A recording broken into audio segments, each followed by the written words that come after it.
Chers apprenants, bonjour. Aujourd'hui, nous sommes en rendez-vous avec une activité de langue portant sur le registre pathétique. L'objectif de cette activité est d'identifier le registre pathétique et de reconnaître ses procédés et son effet. Commençons par l'extrait suivant. Alors, au fur et à mesure que je fais la lecture, vous faites l'observation. Je n'ai plus qu'une pensée, qu'une conviction, qu'une certitude condamnée à mort. Je viens de m'éveiller en sursaut, poursuivi par elle en me disant « Ah, ce n'est qu'un rêve !»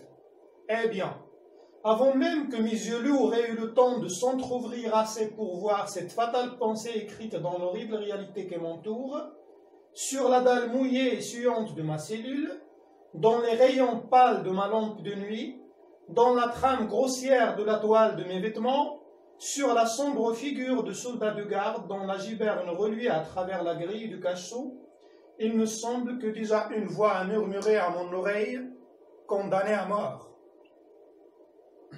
Alors après l'observation, nous arrivons maintenant à quelques questions. Commençons par la première. Si je vous pose la question, quel est le thème de l'extrait? Eh bien, vous allez me répondre, le thème de l'extrait est celui de la souffrance. Ici, le narrateur nous fait part de ses souffrances. Deuxième question. Quel est le type de phrase qui domine le texte? Si vous avez bien remarqué, nous avons des phrases exclamatives. Puis, quelle est l'expression qui se répète dans l'extrait? Alors, vous avez dans l'extrait une expression qui se répète deux fois. Il s'agit bien entendu de l'expression « condamné à mort ». De quelle figure de style s'agit-il dans la phrase soulignée? Dans l'extrait, vous avez une phrase soulignée qui contient une accumulation. L'accumulation est une figure qui consiste à énumérer un ensemble d'éléments appartenant à la même réalité. Son effet est d'amplifier une réalité. Quel effet le narrateur cherche-t-il à susciter chez le lecteur? Alors à partir de l'accumulation, c'est-à-dire l'énumération d'un ensemble d'éléments qui entourent le narrateur, et puis aussi à partir de la répétition de l'expression « condamné à mort », à partir aussi du thème de la souffrance, on peut déduire que le narrateur cherche à susciter la pitié chez le lecteur. Une dernière question, comment appelle-t-on donc le registre littéraire employé par le narrateur?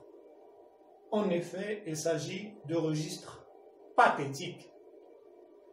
Maintenant, vous avez ici un tableau qui contient un ensemble d'éléments sur le registre pathétique. Alors, vous avez la définition, les thèmes, les procédés et puis l'effet produit. Commençons par la définition. Qu'est-ce qu'un registre pathétique alors? On l'appelle aussi la tonalité pathétique. Alors, le registre pathétique souligne l'émotion, déclenche la souffrance éprouvée par un personnage victime des événements ou bien de la bêtise humaine. En ce qui concerne les thèmes que l'on trouve dans un texte à tonalité pathétique, on a la tristesse, le malheur, la misère, la maladie, la séparation, la mort, l'injustice et des thèmes de la sorte.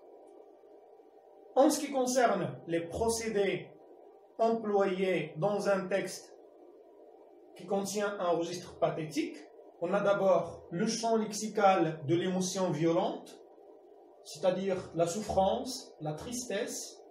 Nous avons aussi une syntaxe de l'émotion, des phrases exclamatives, des phrases interrompues, c'est-à-dire coupées, et puis vous avez des questions rhétoriques, c'est-à-dire des phrases interrogatives sous forme de questions rhétoriques. En ce qui concerne les figures de style, on a surtout les figures d'amplification ou d'insistance, à savoir la gradation, l'hyperbole, l'accumulation, la répétition ou l'anaphore. Quel est donc l'effet produit par un texte qui contient une tonalité pathétique? Eh bien, vous avez donc un texte qui contient une tonalité pathétique, suscite la pitié, la compassion du lecteur, c'est-à-dire il cherche à émouvoir. Le lecteur s'identifie au personnage, autrement dit, il se met dans la peau du personnage.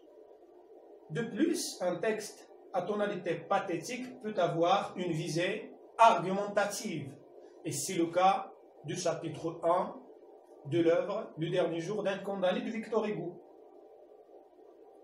Nous arrivons maintenant à la dernière phase, la phase de l'appropriation, et ici vous avez un exercice, vous avez un extrait tiré du chapitre 26 de l'œuvre Le dernier jour d'un condamné. Il s'agit donc de relever les procédés de registre pathétique dans cet extrait. Donc je vous laisse travailler l'exercice à tête reposée. J'espère que vous avez bien retenu la leçon. Restez à vos maisons, lisez bien et à la prochaine.